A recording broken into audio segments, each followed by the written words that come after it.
नमस्कार, online XBRL में आपका स्वागत है। मेरा नाम है गरिमा और आज हम बात करेंगे लेंसकार्ट के को फाउंडर पीयूष बंसल की। ये बहुत ही जाना पहचाना नाम है और आजकल तो बहुत ही ज़्यादा पॉपुलर भी हो गया है। उनके शार्क टैंक में आने की वजह से ये एक बहुत ही पॉपुलर शो था जहाँ पर छोटे छोटे बिजनेस और छोटे छोटे स्टार्टअप्स आते थे और काफ़ी सारे जजेस थे इनके।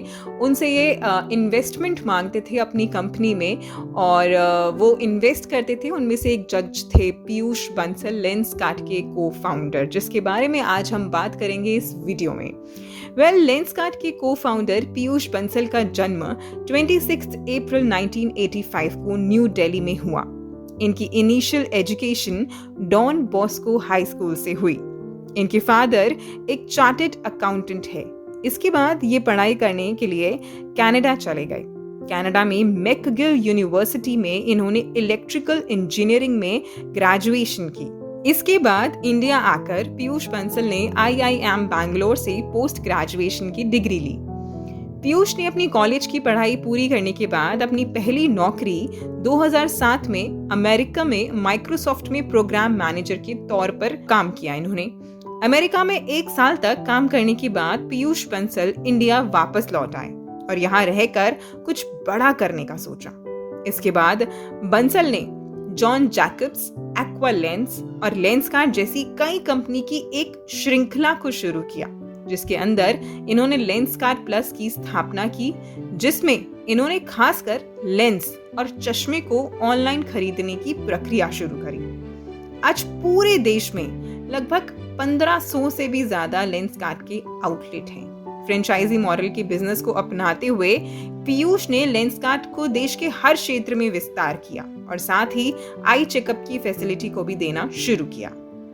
पीयूष बंसल की नेटवर्थ लगभग 600 करोड़ रुपए है और अगर बात करें इनकी और इनकी कंपनी लेंसकार्ट की तो नेटवर्थ लगभग 37,000 करोड़ रुपए है। इनकी अर्ली लाइफ के बारे में आइए थोड़ा डिटेल से जानते हैं। अमेरिका से आने के बाद पीयूष ने IIM बैंगलोर में एडमिशन लिया और अपनी मास्टर्स की डिग्री ली।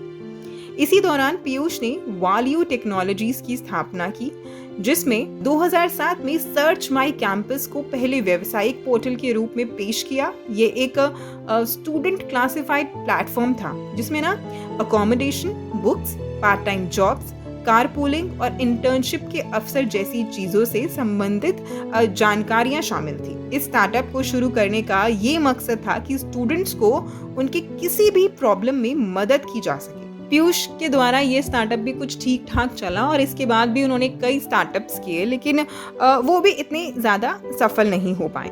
इसके बाद शुरुआत हुई लेंसकार्ट कंपनी की। जी हाँ दोस्तों, ये बात है सन 2010 की, जब पीयूष बंसल और इनके 2 दोस्त अमित चौधरी और सुमित कपाही के साथ मिलकर लेंसकार्ट के नाम से एक ऑनलाइन पोर्टल खोला, जो शुरुआत में सिर्फ लेंसेज सेल करते थे और धीरे धीरे इन्होंने आईवियर और सनग्लासेस भी बेचना शुरू कर दिया, जिसके अब पूरे देश में मैंने आपको जैसे बताया 1500 से भी ज्यादा अधिक स्टोर है और अच्छा खासा एक बिजनेस मॉडल है। शुरुआत में इन्होंने केवल ऑनलाइन वेबसाइट और ऐप के जरिए से ही अपने बिजनेस को आगे बढ़ाया। फिर इन्होंने इसको फ्रेंचाइज मॉडल में आगे बढ़ाना शुरू कर दिया। 2019 में लेंसकार्ट ने $1 बिलियन क्लब में भी एंट्री ले ली थी। अब इनकी कंपनी में 5000 से भी अधिक लोग काम करते हैं और इन्होंने धीरे धीरे कई स्टार्टअप बेस्ड कंपनियों में इन्वेस्टमेंट की है, जैसा कि आपने शार्क टैंक में देखा होगा। दोस्तों, सफलता को मापने का ना कोई फिक्स पैमाना नहीं है, लेकिन आज हम पीयूष बंसल की सक्सेस के 3 रीजंस आपको बताएंगे। पीयूष बंसल ने हमेशा जमीन पर रहकर ही अपने आइडिया को तैयार किया और साथ ही इनका कहना था कि जो भी आप बिजनेस करो उसको बहुत सीरियसली लो और उसे पूरा करने का सपना देखो, ऐसे नहीं कि उसको बीच में छोड़ दो। सेकंड, कोई भी काम करो उसको पूरा करने से पहले उसका बैकअप प्लान जरूर रखें। तीसरा, सभी बातों का खुलकर जवाब दें और किसी भी काम को छोटा ना समझें। आजकल इन्हीं बातों को फॉलो करना सबसे मुश्किल होता है। पता सबको सब कुछ होता है, पर फॉलो बहुत कम लोग कर पाते हैं और जो कर पाते हैं वो कुछ बन जाते हैं। ऐसी ही बहुत सी इंटरेस्टिंग फैक्ट्स, न्यूज़ और खबरों के लिए हमारे चैनल को सब्सक्राइब जरूर कीजिएगा like, share and comment. Thank you.